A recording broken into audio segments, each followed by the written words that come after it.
Hey everybody, welcome to EthStaker's community call number 35. Today we have with us we have Iridian of the knowledge base. EthStaker puts out a knowledge base where you can go and learn about staking, have your questions answered, get an overview of what staking looks like, what hardware you need, what questions are usually asked and answered. It's an amazing resource. It was spearheaded and built by Iridian. And so here today we have him to answer questions about it, show us how to use it, show us best how to utilize it in order to learn how to stake. He'll do some demos.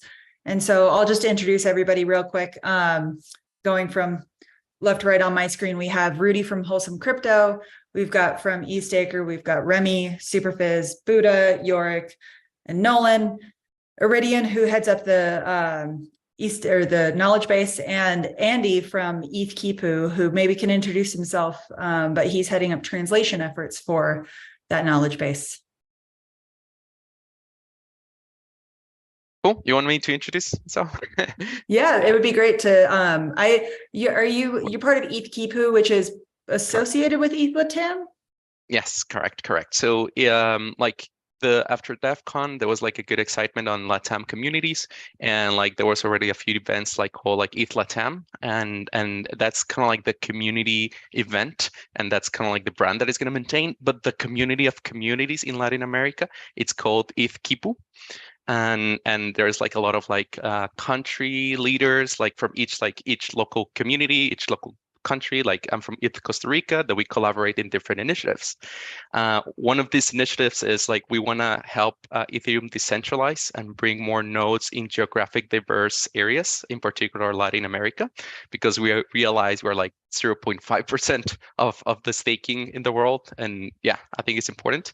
So yeah, we are part of EthKipu. We call ourselves Kipu Stakers to copy some of EthStakers. And we want to definitely partner with you guys and the community, which is awesome resource, and basically help translate and maybe do a bunch of other stuff, mostly in Spanish. But yeah, super excited to help here. Awesome. Kipu Stakers. I love it. Iridian, do you want to introduce yourself and, I don't know, talk about like how you came to EthStaker, what your background is, why you started getting interested in building a knowledge base? Yeah, definitely. So hi, Ron, I'm Iridian. So I've been in the staking community for about 18 months now. I got involved completely anonymously and without speaking to anyone on the team. I just started watching some videos and jumped into the Discord and started being a lurker. And from there, I realized that the merge hadn't happened yet and I wasn't too late. I could still help out. So I spun up some test nodes and actually went through the merge on those test nets as well. And again, still hadn't really spoken to anyone in the community or got involved too much, but I had been writing a lot of tutorials for myself, my runbooks for setting up all my nodes. And as I started to get a bit more adventurous and started speaking to people, I decided to go to the DevCon in Bogota last year. And at that point, I just walked up to the EthStaker booth and said hi.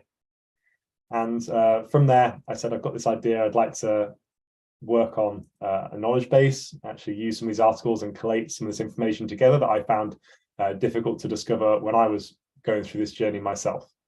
And from there, I pretty much got up and running very quickly, writing the knowledge base, and had other people helping me, particularly from the EthStaker community directly, people like Yorick and others like Remy, giving us the technical content, and then community members like Spacesider, who works with me on creating and maintaining the content as well in English, and then Andy and the Spanish translators in Spanish as well. The reason I tell that story like that is to say that there was no prerequisites. I had no special knowledge before turning up. I just got involved by being on the Discord, and Spaceside is heavily on the Reddit side. So between that, we've got it covered. And from there, just got more and more involved. So I'd say to anyone watching this or interested or wondering how to get involved, that's what I'm going to be pitching, showing you today, and also showing you actively how to do that in the knowledge base. I can say that most of our contributors have come to EthStaker by just showing up and doing the job. We have often joked that we onboard people onto EthStaker when they just won't go away. And so Iridian is a perfect example of this. Like, he saw a need, he saw an opportunity, he knew he had the skills to do it, and he just did the job. So not only am I appreciative of you for that, but it's a great role model for anyone else who just wants to get involved. You don't have to wait for an invitation. You can just do what you're going to do, and there's a good chance people will find it valuable. Yeah, I believe in that. If it's truly permissionless, then people can't stop you.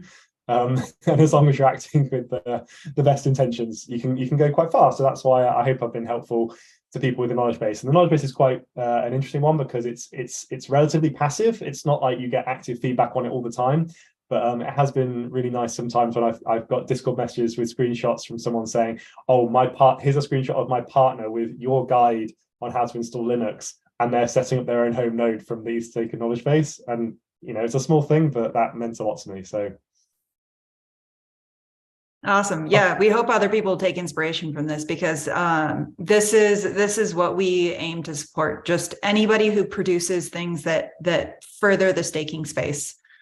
So without further ado, should we take a look at the knowledge base? And Iridian, do you want to share your screen and walk us through it a little bit? Yeah, let's go for it. So start sharing my screen there. There we go. So let's start at the beginning. So this is the EthStaker Knowledge Base. You can find this, currently the URL has been worked on. It's ethstaker.gitbook.io EthStaker Knowledge Base. The URL is going to become ab.ethstaker.cc very shortly, and it'll be much easier to find. We hope to have that live by next week-ish. So that's an exciting alpha for everyone on this call. Yeah, so what you've got here is the EthStaker Knowledge Base. So the idea with this, slightly different to some of the other tutorials or other content you may have seen, similar like guides like Coin Cashew and various things, that they tend to be, in no bad way at all, slightly more monolithic guides in terms of start to finish, here's how to do absolutely everything. And those are brilliant. Remy as well. I remember, and for some of your guides that you wrote is what got me started, just running through start to finish, not really knowing exactly what I was doing, but just following along just enough to get there. So the knowledge base is slightly different because the idea is it's more of a where you come when you've already run through one of those guides, or where you come if you want to before running through one of those guides. And the reason for it being like this is to say, like, those specific points of content, we're not trying to recreate that content. We're not trying to remove the diversity. We have client diversity in Ethereum, and that's such a big deal. But what about setup diversity as well? Because if everyone followed exactly the same guide and used exactly the same machines and setup, it wouldn't work. You actually need a tutorial diversity as well. So by not specifically focusing on the actual tutorials so much and going through like general or specific sections, you'll see it creates a Lego setup where you can pick and choose which bits you do. So I'm going to go through a little bit of that ethos now.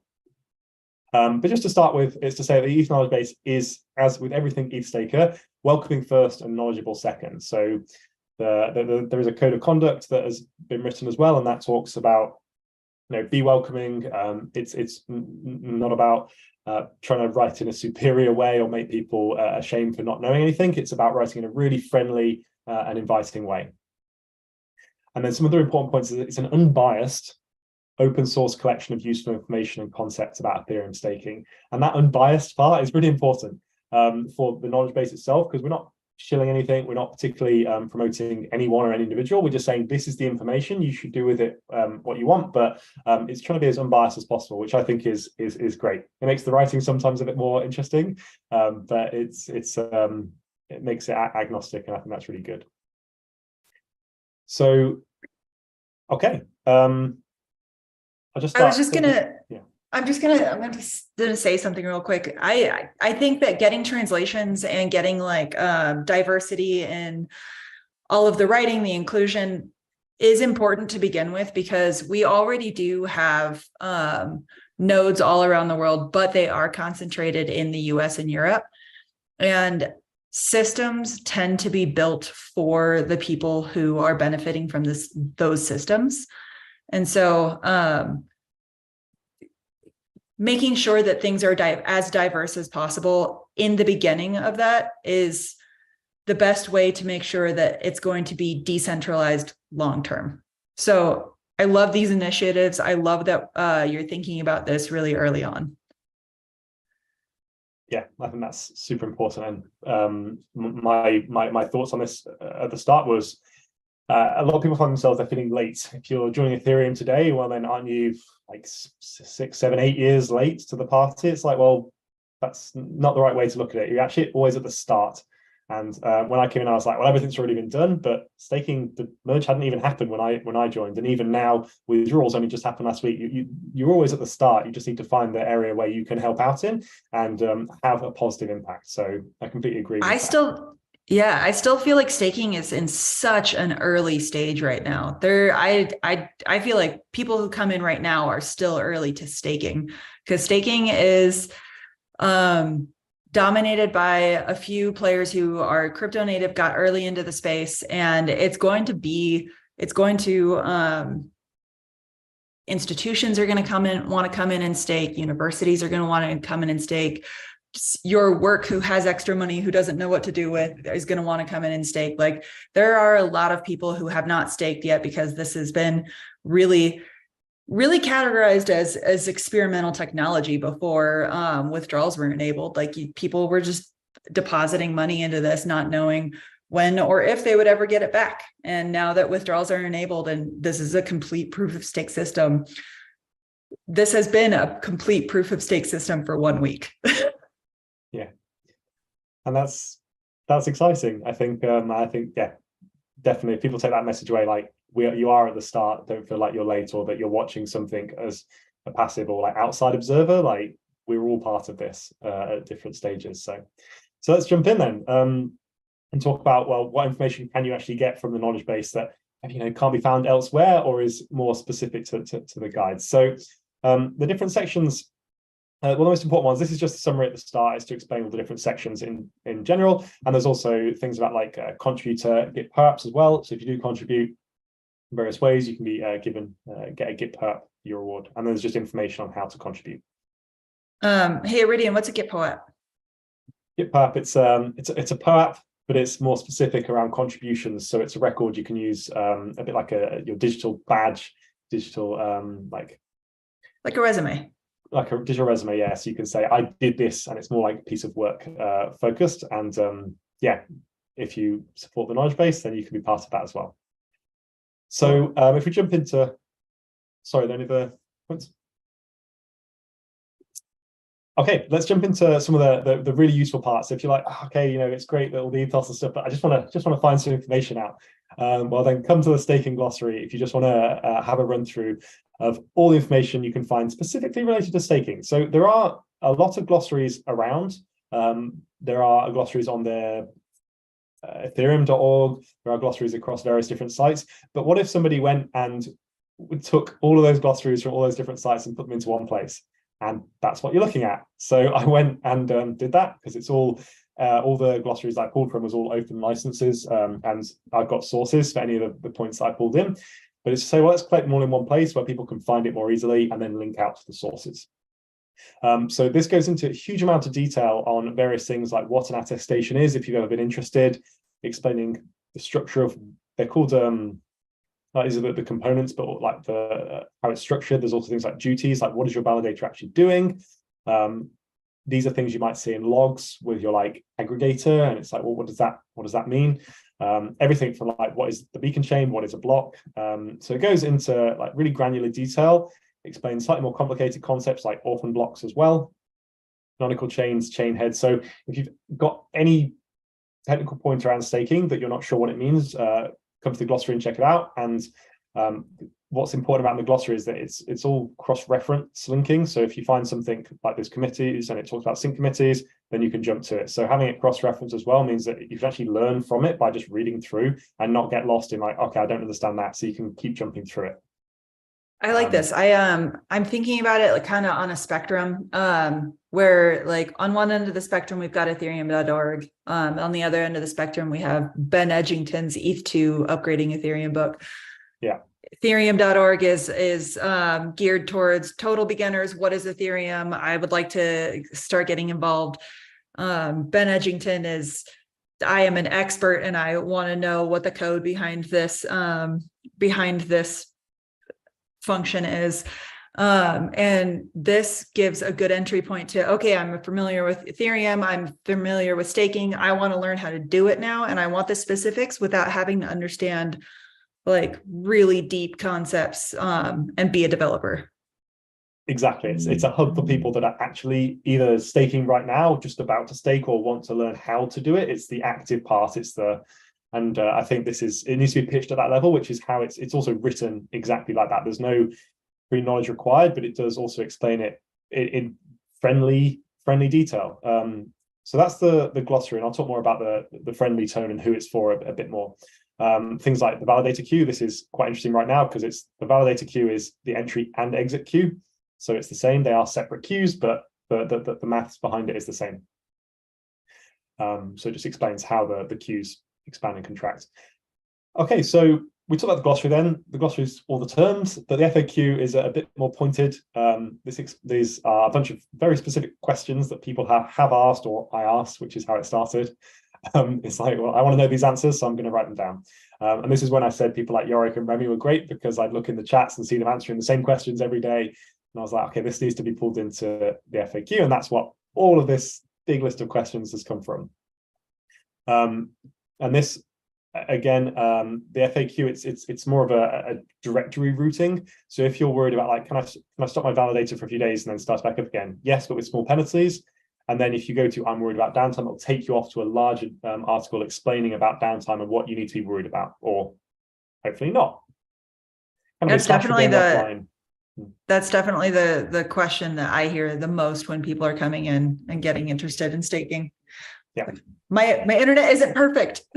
Yeah. And we are just at the start of that, because right now it's like, that's okay. But in future, when things like DBT potentially become available and more widespread, then those questions, there'll be more questions, but at least those will hopefully become less of a concern. Things like this, can I withdraw my ETH at any time? Yay. You can now. So this was updated. I updated this live as it was happening while I was watching the hard fork stream, which was cool. Yeah, and things like just simple questions like, I think you proposed this, Nick, like, does my validator need to be online to withdraw my ETH? I think is a great question. So if you're like, oh, I've got my seed phrase, but my validator just like caught on fire, so it's offline now, what do I do? And it's and talking through how to do that even without a validator is just hopefully reassuring to people, as it was to me. So this is just a bunch of questions, so many questions. Some go into like details on like, well, I proposed a block, what did I earn? It's a really common question. It's like, yay, where is it? And you have to know that it's in this proposed blocks section on Etherscan. There's also, I don't have a screenshot for it yet, but there's also a withdrawals tab that's next to it when you have your withdrawal skimming as well. So it's just showing people actually where to look and help out with that. I think there's some other questions, just like calculations and diagrams as well. So it's just, yeah, a big list. This has been updated and it does get updated all the time. And it's something people can actively help with, which would be great.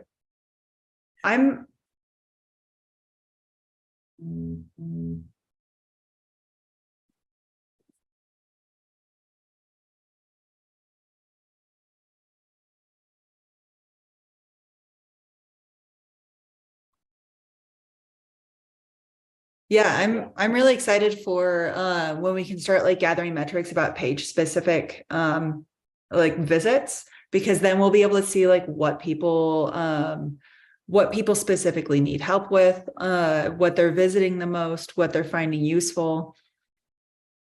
Yeah, I think that'd be good. There was a thing I did when I was tracking some of the metrics just directly on Gitbook. There was some placeholder pages, and I could see that even though they were empty, they were still getting views, which implies that therefore people want that page to exist. If there was an empty page and no one clicked on it, that would so that was an interesting. I'm not exactly sure whether that's the best thing where people go to an empty page. But it was if there's three that I don't know which one to write first, it can be very helpful. So okay, so yeah, for sure. I kind of like that method. Yeah, it was interesting. So I was like, oh, why is this page getting so many views? It was empty, but obviously people want to see it. So then I wrote the article. Yeah, so let's talk through, because I just want to talk through some more of the content in general, and then show people actually how they can get involved and how they can do an edit and submit content themselves. So yeah, so what we have here is this getting started section is quite general. If the people did land on this as their first resource, there should be enough information that they could understand around pooled staking. I think that's what eggs in different baskets, centralized staking. Again, this is pulled from the ethereum.org website, but it's beneficial to have it in two places if they come here first. Things like running a node without any ETH, because you can just run a full node, which is a question that is, or something that's kind of missed, is that you can hugely support the network just running a node. You don't have to actually have the ETH. If you have the hardware, you can support and be a part of participate in the network, and even submit your own transactions through your own RPC endpoint. So instead of in MetaMask just sending your transactions through Infura, you can actually send it through your own node at home. And I've done that with all of my staking transactions. Have been run, all the transactions, the deposits have been run through the node that is going to be running the staking, which I mean, is really cool. People should know that that's not just completely altruistic. Like there are privacy concerns about using those, like something like Infura, because then they can collect your IP address, they can collect information about financial transactions that you're making. And if you're using your own node, you're not exposing yourself to those specific privacy concerns. Yeah. So yeah, then just more information on this about like deposit process. This is like general information, so people can come to this and use it as a resource if they want to get started before they've started. Now, this is one of the things that I originally thought about. The reason I wanted this to exist before I started is because there wasn't answers to these specific questions, and I really wanted someone to, if it's 2 a.m. and my node goes offline and I started panicking that I've lost all my ETH, like I wanted someone to hold my hand and say like, don't panic. But as you can see here, there's actually a mistake on the knowledge base because it's telling me to panic. And just Panic. in case anyone was watching this, I did add the note to say I've changed this specifically for the demo because I want to show you and everyone on the call how you could come in and change this yourself and suggest this edit to actually make it maybe a bit more friendly.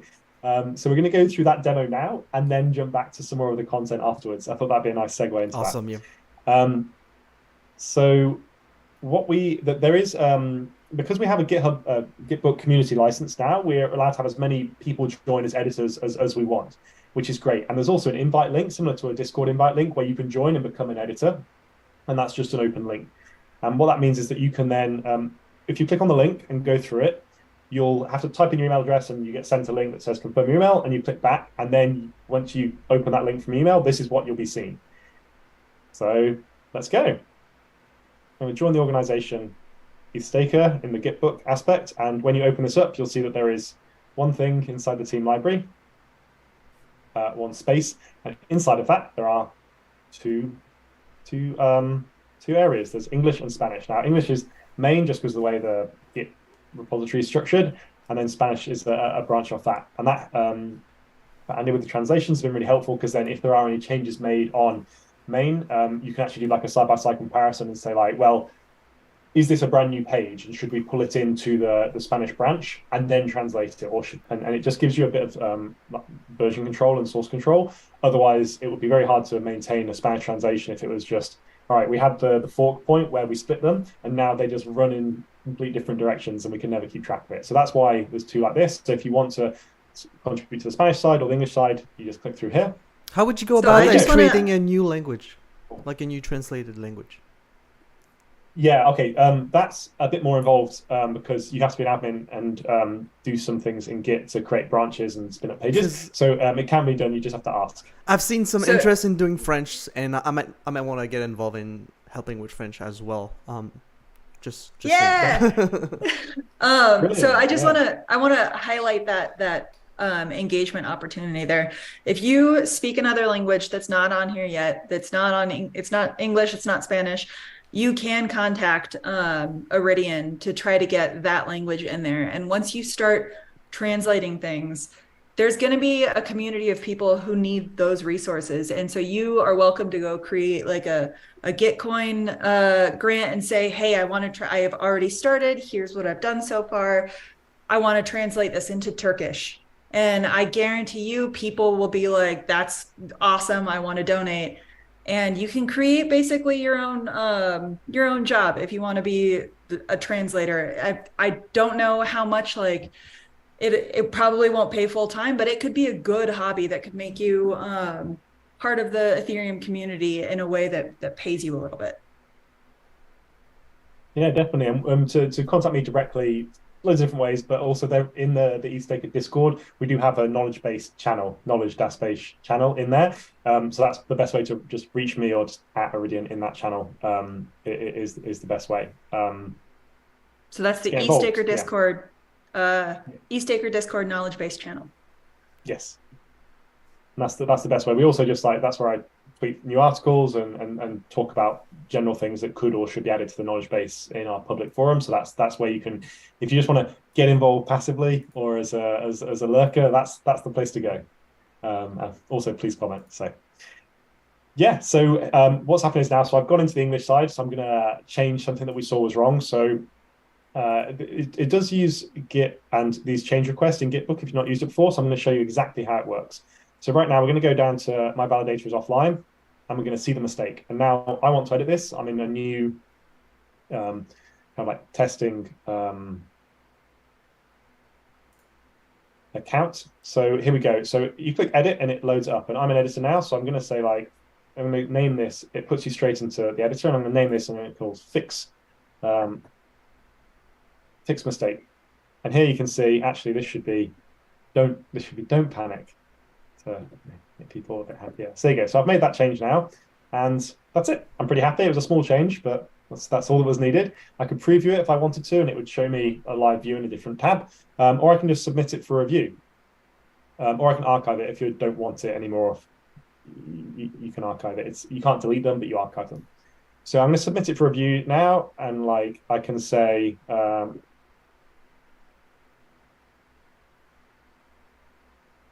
this is going to be a comment that we're going to add here, just like source mistake and fixed it.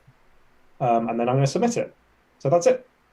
So now you can see, if we go back, it uses the breadcrumbs here. It's not super intuitive, but that's what I'm showing you on this call now, is that you can see there's change requests. So now we're back on main or production, what's currently on. You can see it's here.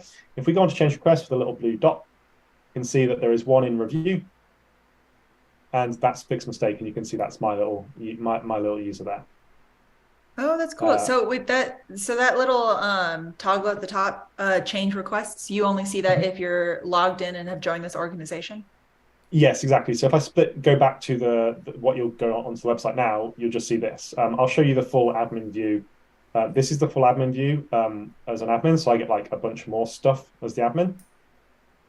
And then if I jump back over to this editor user, you can see here, this is the change, and I can see that I've got some change requests pending. These are the ones that I need to follow up with, and I can see that that's in review.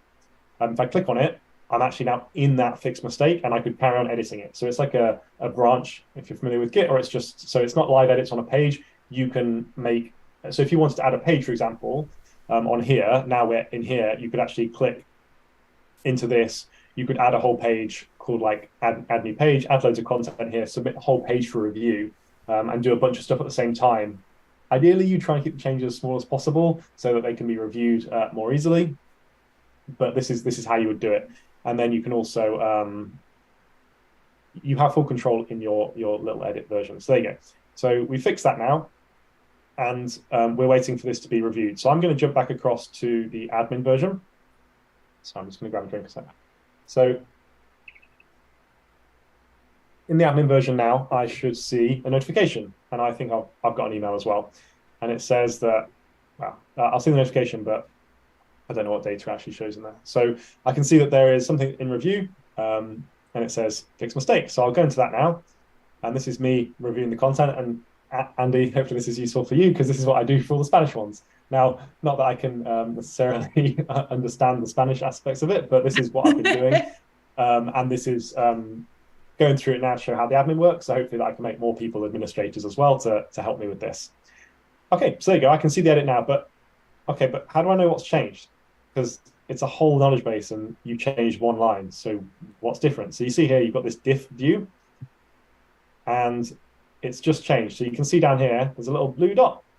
This page has been modified. And if I'd added a page, there'd be a green plus that said this page has been added. And if I'd removed a page, it would be a red dash. This page has been removed. So as an admin, when you're reviewing, you don't have to just like hope that you can find the ones change in the whole article. You can, in the whole knowledge base, you can click here and you can see exactly what's been changed, which I think is really cool. So that's what's been changed. If I wanted to add a comment, I can go as an admin here and I can say, thanks. I can submit that to, I could reply directly to his, to that first comment. And then again, this is how the conversation would go back and forth. I have to be in the change request to add the comment, to see the comment that's been added.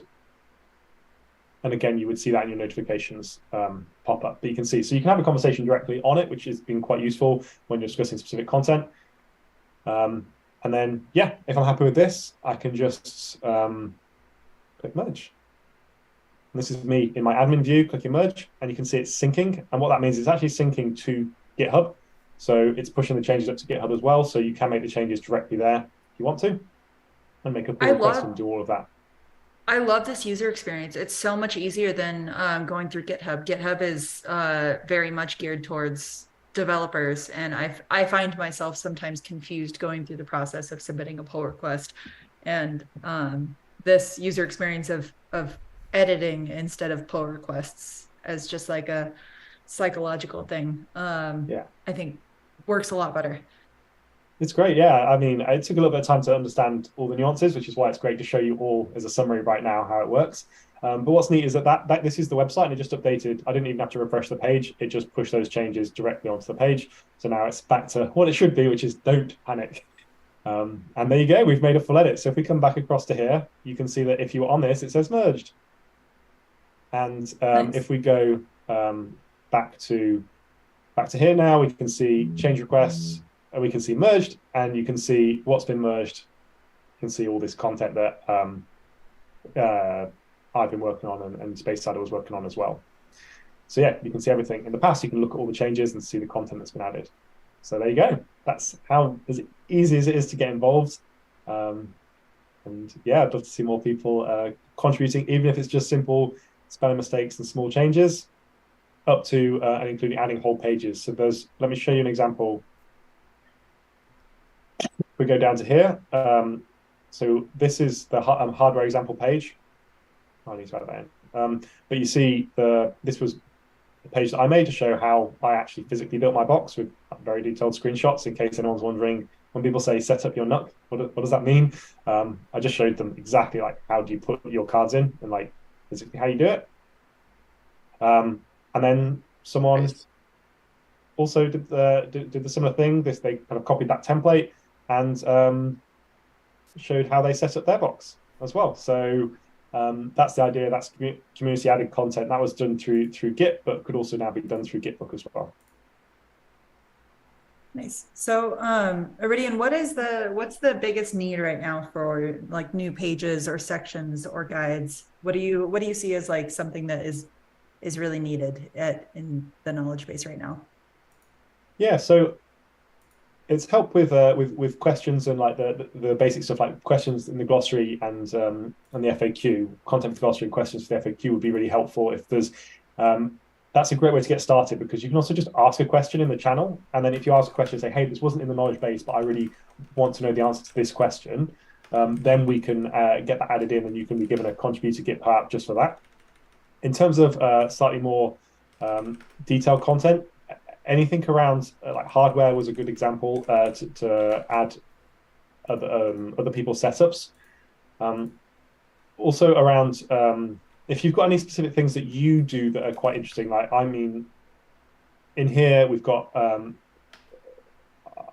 was going to go through this in a minute, but the idea of individual subset articles. So rather than having a giant tutorial that explains everything in one go, this is a very small article that explains just brute force SSH protection as a small snapshot article. So if there's something you do particularly that you think, oh, wow, this is really, I think other people might appreciate this, creating these small articles is also really helpful. Rather than having to create something, a giant, don't think you have to create a full end-to-end tutorial. Just coming in and saying, well, this is something I know about. How about setting up home VPN access? This is a tutorial that Spacesider wrote, or some information Spacesider wrote explaining like actually how to set up OpenVPN and going through that. But if there was a different VPN client or something that you wanted to add, it doesn't always have to be brand new content. It can be just building on what's already there. And ultimately, there are new things coming out all the time. So if there's anything missing that you see like that's missing, then please contribute to the channel and we can work on that. But then there's also new stuff coming up. So at the very bottom here, I've got like a DVT section. And this is something that I quickly added because I needed it for a tutorial. I needed it for some testing I was doing. And I thought, well, actually, it's quite important for other people to understand this, that if you are running, if you're already running a testing node, for example, it's good to know that you don't have to set up more and more boxes. You could just reuse your existing hardware. So this was the starting point of that. So if there are new things coming out around like DBT or maybe other things to do with different staker protocols or anything that you think would be relevant to solo stakers, then please, let's start a discussion and get some content added for that. I think York had a question in the chat. Did you get that answered, sorry. York? I did not, and if I have the question, I'd like to reword it. So do we know how the Ethereum Foundation safeguarded their translations on ethereum.org so they remained appropriate and didn't get trolled? Or do we have ideas how we will do that with translations where we don't speak the language? I, for one, have no idea how they do that. But we did. I am excited that Luca from ethereum.org reached out to us on Twitter recently and saw that we were doing translation efforts for the knowledge base and cool. Said that he would like to get involved and help us create a translation initiative. Yeah. I love it. So he can guide us as to how to do this safely. I love it. Yeah, because I imagine it is a risk getting, especially like a language where it's not even related to English, where we can't guess what's going on. We have no idea if what's being put on there is in good faith. And we know that though Web3 people whom we love also love a good troll, it's always a bit of a lull.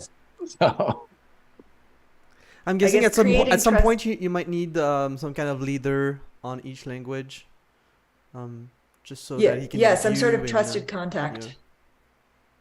And yeah, I think the Ethereum.org, I did speak to them, and they have that network already in existence. So even if they don't necessarily do the translations themselves, they would be able to hopefully support with the they checking. would be able to proofread with trusted translators. That'd be awesome. Yes, yeah. knowledgeable, trusted translators, so they actually understand also what they're reading, which would be great.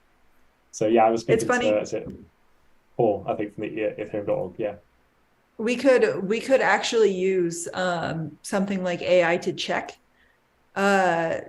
translations, but we can't actually use AI as a translator quite yet, because so many of these terms are new.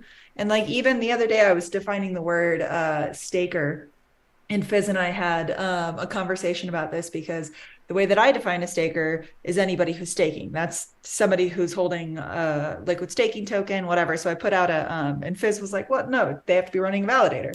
And so I put out a poll on Twitter to see what other people thought. And it was pretty much split 50-50 on whether or not people thought people who held LST liquid staking tokens were stakers or not. So like we're defining, right? Yeah. Sorry. We're defining a lot of these as we go. Yeah. So I think that makes a lot of sense, because that's exactly what happens, right? You look at, I'm not going to shill the protocol right now because that's not what we're doing, but we know whom we're talking about. They love King's Day. So in their environment, they distinguish between stakers and node operators, and stakers get the LST and node operators put up a bond, right? So yeah, that language is certainly out there to try and distinguish between these two entities.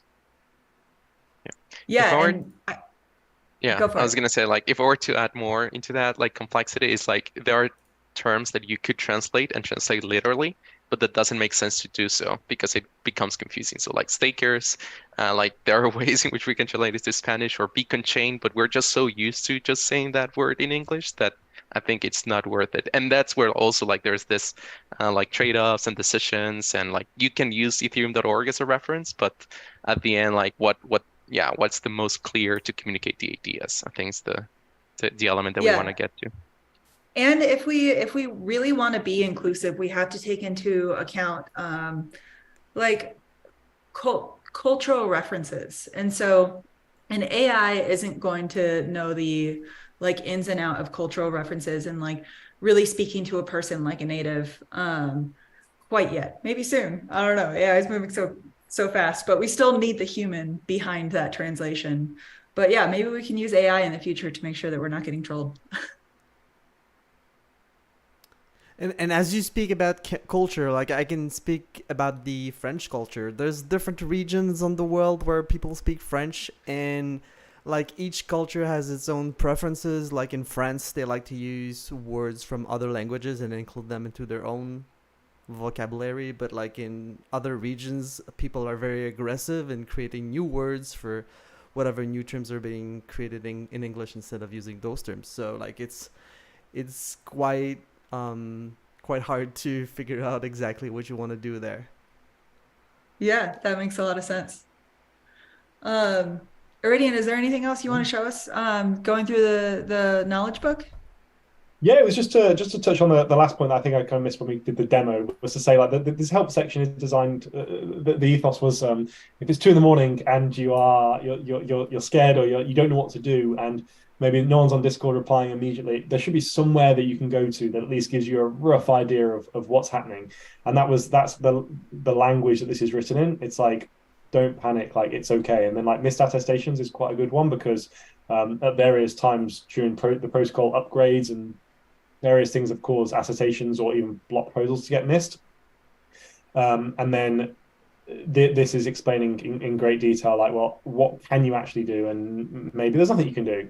And then quite an important one is downtime and slashing. I'd recommend everyone read and understand these, because this is saying like, well, what does it actually mean to have downtime? Like, what if you were offline for X number of days, and what does this scenario actually look like? And just walking through it so people don't have to guess, they can actually see an example and decide for themselves if that's a risk they're willing to take, a responsibility or risk they're willing to take on. And then just to be clear, like, what is slashing and how you can be slashed and what it actually means. It's something very specific, and something I find people very unsure about and very scared about the idea of slashing. So just having some really clear, concise language, like it's like very unlikely to happen and it cannot occur for being offline. Just to reiterate and reinforce these points, I think is helpful for people reading through this. So just to give you an idea of the style of the content, it's not purely just a technical document that's informative.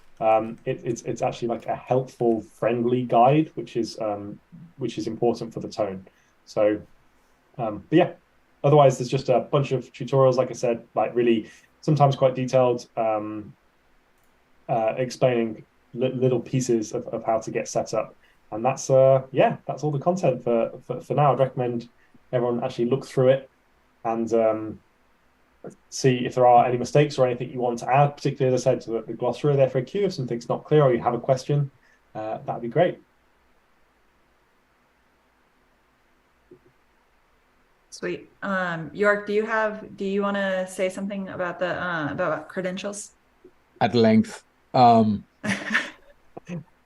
So I just want to do a completely unrelated PSA, which is when you're setting your withdrawal credentials, whether when creating new or now for existing validators, please do not set them to an exchange.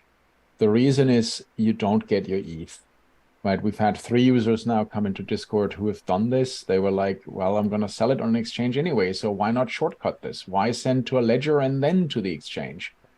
Well, because the exchange doesn't know how to handle what we call a state change. There's no actual transaction happening in Ethereum, right? You just have this magic balance increase and they don't know what to do with it. So please, please, please, please use a wallet you have full control over. If you're unsure what that means, come into Discord, we will explain. And maybe the knowledge base can explain what full control actually means. That'd be great. That makes me very sad that some users have been subject to this already. I hope that the exchanges are able to deal with it in due time and get them. The exchanges so far, and we have 2 of them. I'm not going to name them. You see them in Discord. So 2 exchanges have come back, and they have both said, you're sending an unsupported token, ETH, on an unsupported chain, Ethereum, and there's nothing we can do for you. Like, seriously, guys, you do have ETH on Ethereum. What are you saying? Sorry, case is closed. They closed the tickets on them. You know, you're sending my God. token on an unsupported chain. There's nothing we can do. ETH on Ethereum, according to the help desk of these 2 exchanges, is an unsupported token on an unsupported chain. That's wild. Don't do it. Just pay the gas to move it over. Send it to your ledger advisor. You know, that's the safest way to go. Send it to a hardware wallet. That's the way to go. In general, I wouldn't use any of those exchange wallets as if they're permanent addresses of yours. If Coinbase or Kraken or Bittrex or whatever generates an address for you, use that once. Don't call that one. You don't own that address. You don't own the keys to that address. That address is not yours. Next time you need to go send ETH to that exchange, go regenerate the address, make sure it's the same, because it still doesn't belong to you and they might give you a new one. Like, right. And it doesn't belong to you, right? If while we're at it, well, maybe we'll go a little deeper. What this means is they actually have their own ledger. So when you're sending money or tokens, right, on an exchange to somebody else on that same exchange, 2 things happen. 1, this doesn't cost any fees, and 2, it doesn't actually land on the blockchain. And the reason is they maintain their own ledger. This is like a bank. It really is. It's a centralized exchange, right? This doesn't land on the blockchain. So what happens when you actually send a token to one of these, there are contracts in the end, to one of these addresses on an exchange, they find the TX, they parse the TX, see whether it's a supported token, and if so, update their internal ledger. If there's no transaction, they don't see it, and their support is clearly unwilling to, you know, manually make this happen.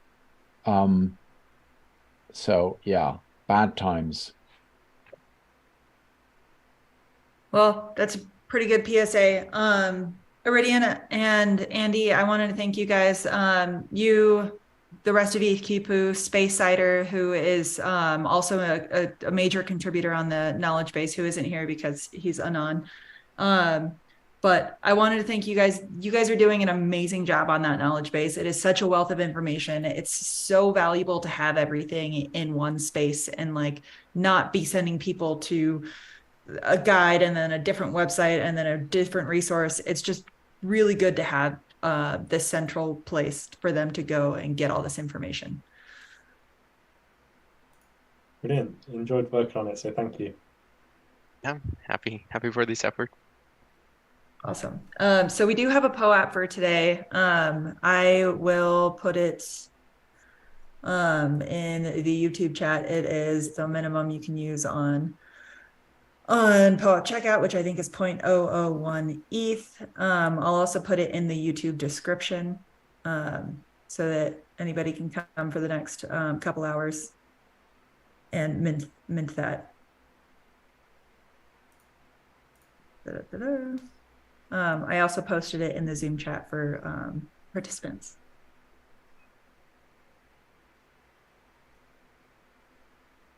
Thank you guys so much for coming. Does anybody else have any questions? Oh, you know what? I wanted to give Iridian a tiny little space right here. Iridian, you are working on, I know, at least 2 other staking related projects. Can you plug those real quick? Yeah, so yeah, I'm working on a bunch of different things. One of them is DV Stakers, which is similar to the EthStaker Knowledge Base, but just very focused on the technical knowledge around distributed validator technology and all the upcoming various protocols around that. It's a little bit less like agnostic than EthStaker because it's specifically going through each of these different protocols and explaining like where they're at and how to use them. So it's just a different resource for that. Also working on something with the EF right now. It's a staking spreadsheet that'll be coming out in the next few weeks. And that's essentially a big list, a big resource for every different type of staking. So if you wanted to see everything in one place about everything from solo staking to liquid staking tokens and everything in between, right now that's all in disparate places across the internet. So I had to go find it, but that's something that I'll be making public and sharing in the coming weeks.